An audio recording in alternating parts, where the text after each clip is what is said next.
I'm Tobey Nelson, certified professional horticulturist, and I'm coming to you from Venture Out Nursery on Whidbey Island. We're here today to talk about garden plants for winter interest. But I wanted to mention one way to stay warm and cozy when you're gardening in the winter is to use a pair of thermal gloves. If you haven't met thermal gloves yet, I encourage you to come visit us or your local nursery and pick up a pair. They make a huge difference for gardening in the winter.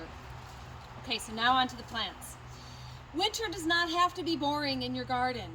Even though it's not a time when you really may want to be out all the time in it, it's nice that when we look out our windows in our garden or when we do take a stroll, that there are things to delight us and the birds and the insects that might be waking up on a warm day. There's so many choices. So one thing you can do for winter interest in your garden is to be careful how you groom and prune. Because many plants, like this hydrangea, pink diamond, have beautiful winter interest, really. These spent seed heads are very attractive, and they add a very seasonal feeling of interest to our gardens. So that's one way that we can create winter interest in our garden, is just being careful of what we cut back. Now I'm going to move her out of the way so we can talk about the rest of the things. So certainly, there are lots of conifers to bring a winter interest to our gardens. I have a few of them here on my cart. I have several behind us. Arizona cypress is a lovely choice for that steely blue foliage. Cryptomerias, this is second sugi, but the whole family of cryptomeria bring lots of leaf interest. Pines, cedars, lots of conifers bring lovely winter interest to our gardens, so don't overlook them. Then there's also the broad-leaved plants. Like this is Osmanthus goshiki, the holly-leaved osmanthus. It is evergreen, great foliage texture, lots of color. Also, this plant flowers very early. It flowers in about February or March, and it's a very wonderful nectar source for our winter hummingbirds and bees. Pieris is a lovely plant to bring lots of winter interest. The foliage stays green. You can find variegated forms. And also the flower buds are so ornamental. They'll open in the spring, and again, they're a wonderful nectar source. But these buds are lovely to look at all winter long. If you have a touch of shade, the acubas are wonderful plants for foliage interest. This happens to be picturata. There are ones with speckles called gold dust, gold king, lots of them. They grow to be about this tall, make a nice rounded plant, very deer resistant, as are these plants. I would say most everybody on this cart is deer resistant and very tolerant of dark shade, which is a wonderful thing about acubas. They tuck into corners where few things will grow. Nandina can bring lovely foliage color and texture to the winter landscape. They blaze in colors of oranges and reds. The color intensifies in the cold, but all year long they offer us this texture, and often they continue to keep their red and plum and orange tones. I'll stay with the taller plants for now. Plants that flower in the winter are very important, and the mahonias, especially here in the Pacific Northwest, are a great source for pollinators. This is Arthur menzies. This is a mahonia that can grow up to about 10 feet tall, but you can keep it in the sort of 4 to 5 foot range if you prefer. Very interesting textural foliage. This is a very architectural plant when it matures, but this lemon yellow flower is beloved by all of our winter nectar sippers and pollen gatherers. A plant that flowers a little later, actually we have one open flower on this if you wanted to zoom in.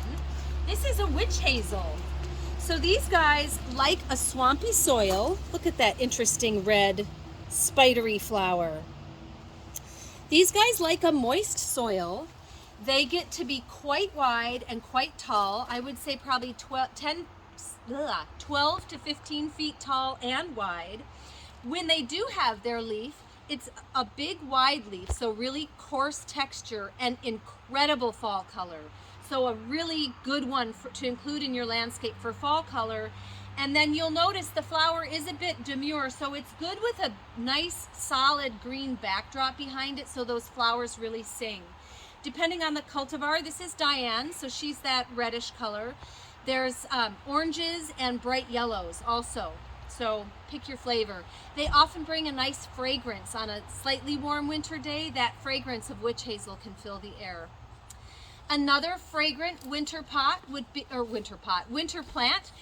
the Elaeagnus. So these come with these variegated leaves as well. Some are just silvery, which is lovely too. The back side of these leaves can be even sometimes more interesting than the front. They're very silvery. They are called silverberry, and they do make a fruit that the birds like to eat, and humans can also eat them too. But they offer a nice evergreen foliage, and then again, a lovely late winter, early spring fragrant flower. All right, so then let's talk about Leucothaway. This is a beautiful plant with shiny, lustrous red foliage in the winter. This is Scarletta. You can also find rainbow that's variegated with white and red and green marbling. That's a beauty. These plants like a somewhat moist, shady position, but they're evergreen, they make flowers. They're a great workhorse for the lower level in your garden. Heathers are also excellent to consider. The heaths and the heathers, both Erica and Kaluna. These flower nicely all winter long, from the fall into the spring. And then heucheras, there's so many heucheras. This one has purple foliage. You can find them with green, red, orange, tan. There's a world of heucheras to pick from. And these are great for winter containers as well. I also want to talk about stems. So here's a plant, the red twig dogwood, that will be familiar to many of you for its red colored winter stems. So the dogwoods are great. You can get this red, there's yellow, there's midwinter fire, which is kind of a coral. They're lovely for winter stem interest. Here's one you may not know of so much that has this bright green stem. This is called Caria japonica. It grows very upright. It forms kind of a little cane growing thicket, maybe about 8 feet tall. And in the spring, it has vibrant orangey yellow flowers, really, really striking and super cheerful. You can find variegated forms of this if you'd like a leaf interest as well. But this green stem is quite striking for the winter. And the last couple of things on my cart today, but certainly by no means the last plants with winter interest. This is an asarum. This is a ginger. It's an excellent ground cover for a moist, loamy soil in the shade. The flowers are really interesting and strange. They almost look like little mice. But look at this beautiful leaf. It's evergreen, so you're treated to this leaf interest all year long. And last but not least, wintergreen or Gaultheria. You can nip off a leaf and chew it if you have funky mouth feelings. The berries are certainly charming and beautiful for pots or as a ground cover in your landscape. Again, this is one for shade. So hopefully you can see there's no reason to have a boring garden in the winter. You can support your pollinating friends all winter long. There's plenty of flowers to pick from and lots of lovely leaves and textures.